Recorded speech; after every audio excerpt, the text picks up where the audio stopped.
இன்றைய நற்செய்தி புனித மத்தேயு எழுதிய நற்செய்தியிலிருந்து வாசகம். அதிகாரம் 6, இறைவார்த்தைகள் 7 முதல் 15 முடிய. அக்காலத்தில் இயேசு, நீங்கள் இறைவனிடம் வேண்டும் பொழுது பிற இனத்தவரைப் போல பிதற்ற வேண்டாம்.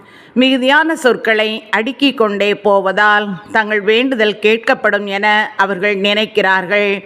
நீங்கள் அவர்களைப் போல் இருக்க வேண்டாம். ஏனெனில் நீங்கள் கேட்கும் முன்னரே உங்கள் தேவையை உங்கள் தந்தை அறிந்திருக்கிறார். ஆகவே நீங்கள் இவ்வாறு இறைவனிடம் வேண்டுங்கள்.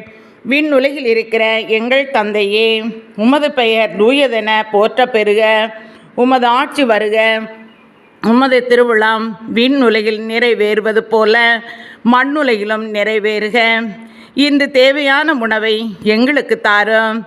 எங்களுக்கு எதிராக குற்றம் செய்தோரை நாங்கள் மன்னித்துள்ளது போல எங்கள் குற்றங்களை மன்னியும். எங்களை சோதனைக்கு உட்படுத்தாதேயும், தீயோனிடமிருந்தே எங்களை விடுவியும்.